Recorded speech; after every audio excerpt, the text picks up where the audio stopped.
Vijayawada university మంచి భవిష్యత్తు కోసం తెలుగు విద్యార్థులు ఇష్టపడే యూనివర్సిటీ. కాల్ 9059052378 9059052379. ఈ రెండు ఉంటే జీవితం సర్వనాశనం. Hello everybody, welcome to the point. Generalised వర్షనే కానీ ఈ పర్టికులర్ కేసులో ఇవి కారణాలు కావచ్చు అన్నది ఒక ఇమాజినేషన్, ఒక అండర్స్టాండింగ్.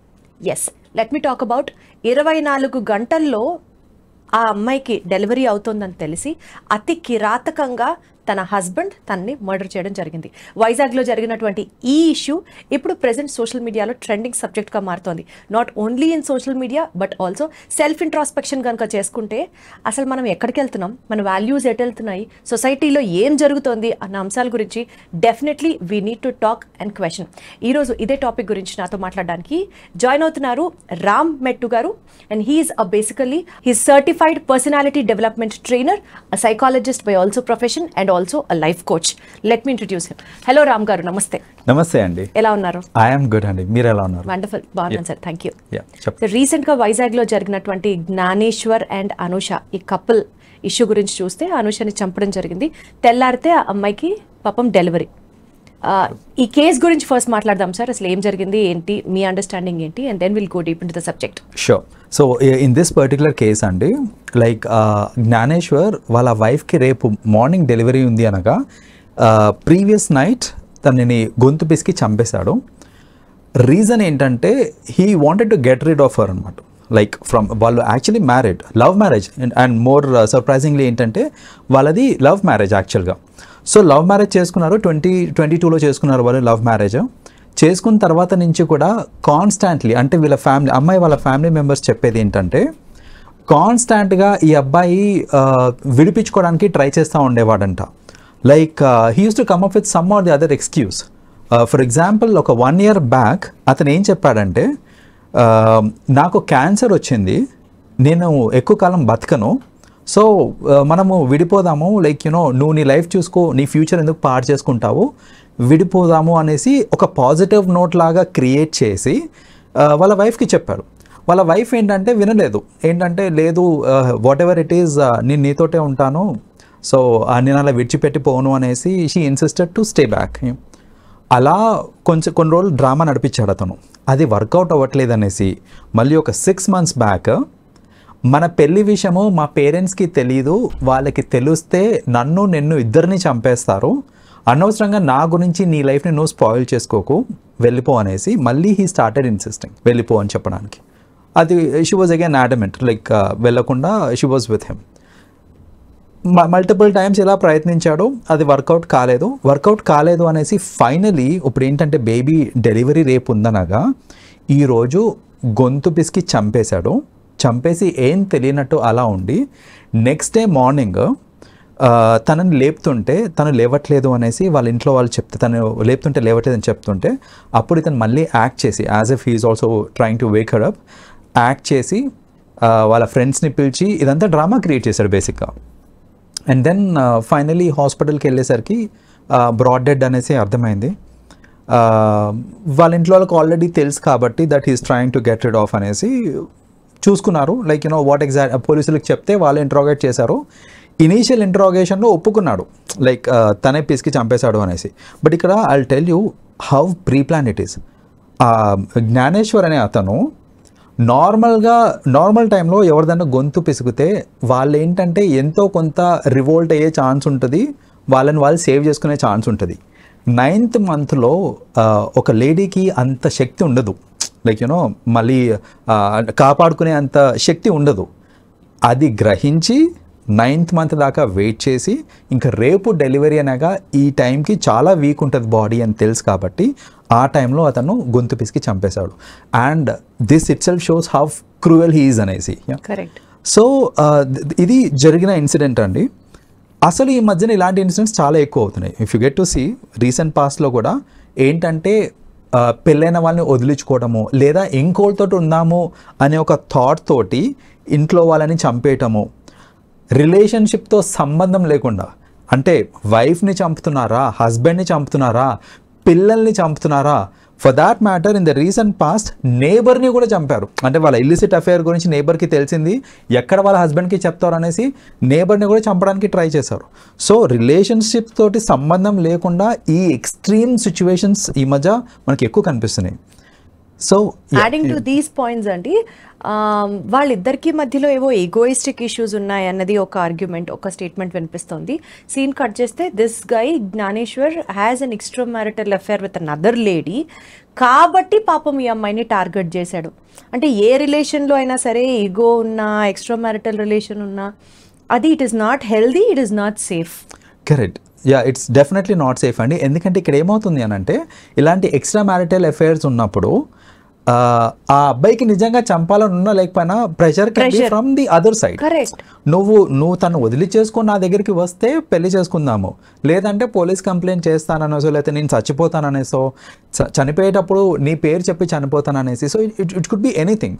సో ప్రెషర్ అనేది it builds up from all the sides, and ఇలాంటివన్నీ we get to see that happening. So ఇదొకటండి. అండ్ రెండోది ఏంటంటే, ఇక్కడ ఈ అమ్మాయిని వదిలించుకోవడానికి మనం అనుకోవచ్చు, అంటే సరే ఇంకో అమ్మాయిని ఇష్టపడ్డాడు, మాట్లాడి ఇంట్లోతో మాట్లాడి పెద్దలందరినీ కూర్చోబెట్టేసి ఒక ప్రాపర్ డివోర్స్ తీసుకొని చేయొచ్చు కదా అని అంటే, ఇక్కడ ఒక ఆస్పెక్ట్ ఏంటంటే, ఈ అబ్బాయి కనుక డివోర్స్ తీసుకున్నాడు అని అంటే it is firstly a lengthy process, time consuming process. రెండోది కాంపన్సేట్ చేయాలి ఈ అబ్బాయి. సో కాంపన్సేషన్ అనేది it's a huge thing generally. So sometimes ఏంటంటే ఎవ్రీ మంత్ వాళ్ళు మెయింటెనెన్స్ ఇస్తూ ఉండాలి డివోర్స్ అయిన తర్వాత, ఆర్ యాన్యువల్లీ కూడా పే చేసేది ఉంటుంది, which is going to be a burden, financial burden. So ఈ ఫినాన్షియల్ బర్డన్ నాకెందుకు అనే ఒక థాట్లో కూడా ఈ అమ్మాయిని హతమార్చడం అనేది జరుగుండొచ్చు.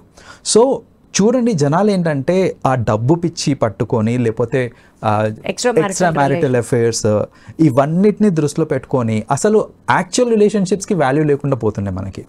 Relationship between mother and kids, relationship between wife and husband, వీటన్నిటికీ కూడా వాల్యూస్ లేకుండా పోతున్నాయి ఈ మధ్యన. యాక్చువల్గా ఇక్కడ ఇంకొక మాట కూడా చెప్తారు, జ్ఞానేశ్వర్ వాళ్ళ పేరెంట్స్కి వీళ్ళిద్దరు పెళ్లి గురించి అసలు తెలియదట, అండ్ అనూష వాళ్ళ పేరెంట్స్ మాత్రమే వీళ్ళిద్దరికి పెళ్లి చేయడం దగ్గర నుంచి, ఆ అబ్బాయిని సరిగ్గా చూసుకోవడం దగ్గర నుంచి they played a proper in-laws role. ఆ పేరెంట్స్ మేబీ కూతురు మీద ప్రేమ ఉండొచ్చు, కానీ అంతలా గుడ్డిగా ఒక మనిషిని నమ్మకుండా ఉంటే బాగుండేదేమో అనిపిస్తుంది. వాళ్ళిద్దరిది లవ్ మ్యారేజ్ అయినప్పటికీ కూడా, అంటే పాపం వాళ్ళ అండర్స్టాండింగ్ ఎలా ఉంటుంది, ఆ అబ్బాయి వాళ్ళు ఒప్పుకోకపోయినా మనం పెళ్లి చేద్దాం, మనం బాగా చూసుకుందామని. బికాజ్ ఆ శ్రీమంతం ఫొటోస్ కానీ, ఆ ప్రెగ్నెన్సీ షూట్ ఫొటోస్ కానీ మనం చూస్తే వీళ్ళు చాలా బాగున్నారే, హ్యాపీగా ఉన్నారే అన్న ఒక ఇంప్రెషనే వస్తుంది మనకి. కరెక్ట్. సో ఇక్కడ వాళ్ళు కూడా వాళ్ళు కొంచెం మెచ్యూర్డ్గా, కొంచెం ప్రాక్టికల్గా ఆలోచించాల్సింది. కరెక్ట్. వాళ్ళు ఏంటంటే సరే మనం ఉన్నాం కదా చూసుకోవడానికి, వాళ్ళు చేయకపోయినా అని అనుకున్నారు. కానీ ఈ మధ్యన ఎలా ఉన్నారు జనాలు అనేది వాళ్ళు కూడా అర్థం చేసుకోవాలి. చాలామంది like there are certain cases also ఏంటంటే, వాళ్ళ పేరెంట్స్ యాబ్సెన్స్లో ఈ పెళ్లి చేసుకున్నప్పుడు దాన్ని వాళ్ళు ఖండించిన, దాన్ని వాళ్ళు యాక్సెప్ట్ చేయకపోయినా, ఆర్ సమ్ టైమ్స్ ఏంటంటే ఈ ఫినాన్షియల్ గెయిన్ కోసం, ఎందుకు కట్నం రూపంలో ఎంతో కొంత డబ్బులు వస్తాయి అనే ఫినాన్షియల్ గెయిన్ని దృష్టిలో పెట్టుకొని పెళ్ళిళ్ళు చేసుకునే వాళ్ళు కూడా చాలామంది ఉన్నారు.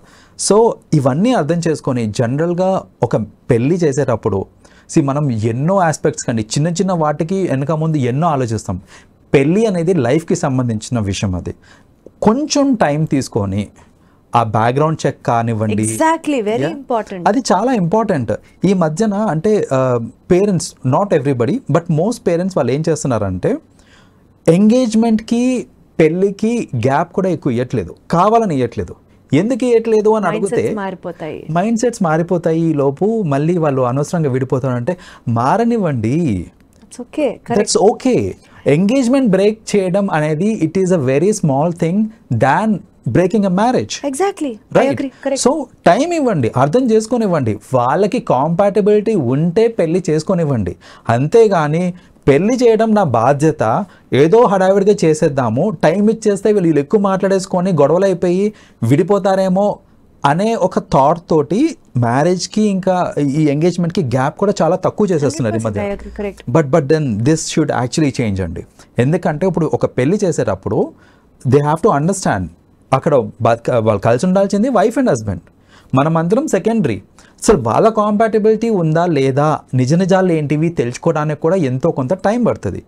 ఇప్పుడు ఇనీషియలీ అన్ని రోజీ వర్డ్స్ యూజ్ చేస్తూ ఉంటారండి, బట్ ఎంతో కొంత టైం టుగెదర్ గడిపిన తర్వాతనే కదా తెలుస్తుంది ఎవరేంటి అనేది. ట్రూ షేడ్స్ అప్పుడే కదా బయటకు. ఎగ్జాక్ట్లీ. సో అది రానివ్వండి అని అంటున్నాను నేను. అంతేగాని ఏదో కంగారులో చేసేద్దాము పెళ్ళి, నా బాధ్యత అయిపోయింది, తర్వాత ఏదున్నా సరే వాళ్ళు గొడవ పడ్డా సరే. అందరూ ముహూర్తాలు చూసే పెళ్లి చేస్తారు, కానీ ఎన్ని పెళ్లిళ్ళు నిలుస్తున్నాయి అన్నది it matters. Exactly that matters a lot actually. So ఇక్కడ ఇంకొక పాయింట్ టు బి నోటెడ్ అండి. ఇప్పుడు ఆ అమ్మాయి తరఫున పేరెంట్స్ వాళ్ళు మారల్ సపోర్ట్ ఇచ్చారు, Dev done the marriage properly, అన్ని రకాలుగా వెల్ బీయింగ్ కోసం చూసుకున్నారు. ఈ అమ్మాయి అట్లీస్ట్ ఇట్లా నాకు ప్రెషర్ ఉంది హస్బెండ్ దగ్గర నుంచి, ఓపెన్ అవ్వలేకపోయిందా, ఆర్ ఆ 9th month వరకు అతను వెయిట్ చేశాడు అని మనం ఏదైతే అనుకుంటున్నామో, if that is the case, ఎక్కడో ఒకడ she would have face that కదా, హీస్ ట్రైయింగ్ టు ఇబ్బంది పెడుతున్నాడు అన్నది అర్థం అవుతుంది. At least she would have open up with her parents. ఇక్కడ ప్రాబ్లం ఏంటంటేనండి, ఓపెన్ అప్ అవ్వాలంటే జనరలీ లవ్ మ్యారేజెస్లో జరిగే ఇష్యూ ఇది. ఏంటంటే నాకు సరే నేనే ఇష్టపడ్డాను, నేనే పెళ్లి చేసుకున్నాను, నేనే సెలెక్ట్ చేసుకున్నాను, కానీ ఆ అవతల వ్యక్తితోటి నాకు ఏదైనా ప్రాబ్లం ఉంది అన్నప్పుడు పేరెంట్స్కి చెప్పారనుకోండి, అసలు అవునా అని దానికి కరెక్ట్గా పాజిటివ్గా రెస్పాండ్ అయ్యే వాళ్ళు చాలా కొంతమంది ఉంటారు. మిగతా వాళ్ళందరూ నీకు ముందే చెప్పానా, నీ సావు నువ్వు సావు, ఈ మాటలన్నీ వస్తూ ఉంటాయి అన్నమాట. అట్లీస్ట్ వాళ్ళు ఉన్నారు కదా ఆ ఫ్యామిలీతో. దట్స్ వాట్ అంటే ఇప్పుడు ఈ అమ్మాయికి ఒక చిన్న ఇన్ఫీరియారిటీ ఫీలింగ్ ఏం రావచ్చు అని అంటే, అరే నేనే కష్టపడి నేనే ఇష్టపడి నేను ఒప్పించుకొని పెళ్లి చేసుకున్న తర్వాత ఆ అబ్బాయి మీద నేనే ఎలా నెగిటివ్ చెప్పగలుగుతాను. అండ్ సెకండ్ థింగ్, పాపం అనవసరంగా పేరెంట్స్ ఎందుకు బర్డెన్ చేయొచ్చు, నేనే భరిస్తే పోయేది కదా అని చాలా మటుకు పాపం వాళ్లే ఇబ్బంది పడుతూ ఉంటారు. ఇది కూడా కొంచెం మారి ఏదైనా సరే పెద్దవాళ్ళకి వెల్ విషర్స్ కి ఓపెన్ గా మాట్లాడుతూ ఉంటే మేబీ ఇంత డ్యామేజ్ జరగదేమో, ఎవరో ఒకళ్ళు రెస్క్యూకి వస్తారేమో అని అనిపిస్తుంది నాకు ఒక్కొక్క టైం. డెఫినెట్లీ అండి, ఎందుకంటే ప్రతి మనిషికి there should be someone exactly ఎవరైతే వాళ్ళు అప్రోచ్ అయ్యి వాళ్ళ ప్రాబ్లమ్స్ ని చెప్పుకొని అలాంటి పర్సన్ ఖచ్చితంగా ఉండాలి ఒక రిలేషన్ లో. 100% ప్రతి మనిషికి చాలా అవసరం అనిపిస్తుంది నాకు అది. ట్రూ. అలాంటి వాళ్ళు లేకనే ఏంటంటే ఆ ప్రెషర్ ని వాళ్ళు తీసుకోలేక సమ్ టైమ్స్ ఏంటంటే వాళ్ళే సూసైడ్ చేసేసుకోవాలి. ఎగ్జాక్ట్లీ. సో ఇలాంటివి కూడా అవుతూ ఉంటాయి. సో బేసిక్గా ఏంటంటే డెఫినెట్గా ఆ communication gap between parents and kids అనేది రాకూడదండి. పెళ్ళైపోయినంత మాత్రాన మాకు సంబంధం లేదు అని అనుకోవద్దు. వాళ్ళు మన పిల్లలే. సో ఏదన్నా బాధ వచ్చినా వాళ్ళు మనల్ని అప్రోచ్ అయినా దాన్ని ఒక నెగిటివ్ సినారియో కింద క్రియేట్ చేయకుండా పాజిటివ్గా తీసుకొని ఎంతవరకు సపోర్ట్ చేయగలిగితే అది మంచిది. అలా చేస్తే ఇట్ ఈస్ రియలీ గుడ్ అండి. అండ్ మోస్ట్ ఇంపార్టెంట్లీ గమనిస్తే జ్ఞానేశ్వర్ మైండ్ సెట్ అండి, వెరీ రీసెంట్లీ మేబీ ఒక 2.5 months బ్యాక్ ఒక మనిషి ఇట్లాగే ముక్కలుగా నరికి ప్రెషర్ కుక్కర్లో పెట్టి that has become a sensation. ఎంత క్రిమినల్ మైండ్ సెట్ అంటే, ఇప్పుడు కూడా పాపం 9 months ప్రెగ్నెంట్, రేపు పొద్దున డెలివరీ, ఈ రోజు చంపడం. మనుషులు ఎంత పర్వర్టిక్గా ఆలోచిస్తున్నారా. Right. See, we are discussing about this subject to make the public understand where we are deficit at. Correct. అది కాకుండా ఈ రకంగా కూడా క్రైమ్ చేయొచ్చా అని ఆలోచించడం స్టార్ట్ చేసే వాళ్ళకి ఇంకా sky is the limit for the crime అంతే. ఎగ్జాక్ట్లీ. అండ్ ఇందులో మోస్ట్ ఇంపార్టెంట్లీ ఇలాంటి ఎవరానికి రీజన్ ఏంటంటే, చిన్నప్పటి నుంచి మనము పిల్లలకి at a very young age moral values అనేది నేర్పియాలండి. What is important, what is not important అనేది నేర్పియాలి చిన్నప్పటి నుంచి. పద్దాక నీకు ఎందుకు మార్కులు రావట్లేదు, మ్యాథ్స్ ఏంటి, ఫిజిక్స్ ఏంటి, కెమిస్ట్రీ ఏంటి, ఇవే కాదు, అసలు లైఫ్ ఏంటి, అసలు సక్సెస్ వస్తే ఎలా నువ్వు ఫేస్ అవ్వాలి, ఫెయిల్యూర్ ఎలా ఫేస్ అవ్వాలి, ఎవరు ఇంపార్టెంట్ లైఫ్లో, ఎవరు ఇంపార్టెంట్ కాదు అనే ఒక చిన్న ఈ టీచింగ్ అనేది right from the young age నేర్పిస్తే కనుక ఇలాంటివి అవ్వండి. ఇప్పుడు ఈ జ్ఞానేశ్వర్ కేసు తీసుకుంటే కనుక చూడండి, ఇప్పుడు డెలివరీ అయిపోయి ఉంటే కనుక ఇంకొక అడిషనల్ పర్సన్ కూడా చంపాలి ఆర్ అడ్డు తొలగించుకోవాలి if he has to move away from this relationship. మామూలుగా అయితే ఓకే, ఓన్లీ వైఫ్ని అడ్డు తొలగించుకుంటే he can move on with whatever his current girlfriend ఎవరైతే ఉన్నారో. కానీ ఇప్పుడు డెలివరీ కూడా అయిపోయింది అని అంటే ఇప్పుడు వైఫ్ని ఇంకొకరిని ఇవన్నీ చేయటం ఎందుకు అనేసి అలా కూడా థాట్ ప్రాసెస్ వచ్చి ఉండొచ్చు.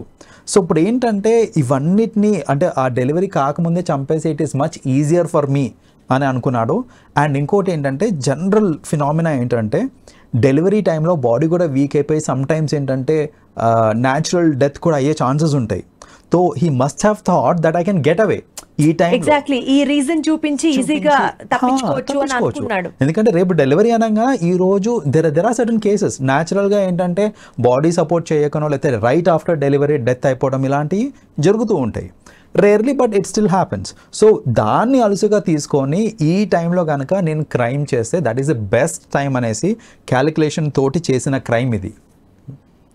సో డెఫినెట్లీ ఇలాంటి వాళ్ళని మనం పనిష్ చేయాలి అని అనుకుంటున్నాము. 100% పనిష్ చేస్తుంది. లా హ్యాజ్ ఇట్స్ ఓన్ టర్న్స్. జరిగేది జరుగుతుంది. బట్ ఆలోచించాల్సిన పాయింట్ ఇక్కడ ప్రతి ఒక్కళ్ళు పేరెంట్స్ బాధ్యత ఏంటి, ఎవరితో ఓపెన్ అవ్వగలిగే ఒక మనిషిని లైఫ్ టైంలో ఏర్పరచుకోవడం, and most importantly extra marital affairs, maybe the greed of life, more wantings in life, desire, egoistic things ఇవన్నీ పక్కన పెడితే ప్రాపర్లీ ఒక సాటిస్ఫాక్టరీ లైఫ్ అయితే మనం లీడ్ చేయగలం. డెఫినెట్లీ అండి. That's most important. మీరు చెప్పిన ఈ సమ్మరీ ఏదైతే ఉందో that's absolutely something which has to reach to the audience. Because generally purpose of life అనేది తెలియాలి. Exactly that is what is needed. Purpose of life తెలిసింది అని అంటే క్రైమ్ రేట్ సగానికి సగం తగ్గిపోతుంది. తగ్గిపోతుంది. Thank you so much Ram garu. Thank you. Thanks అండి.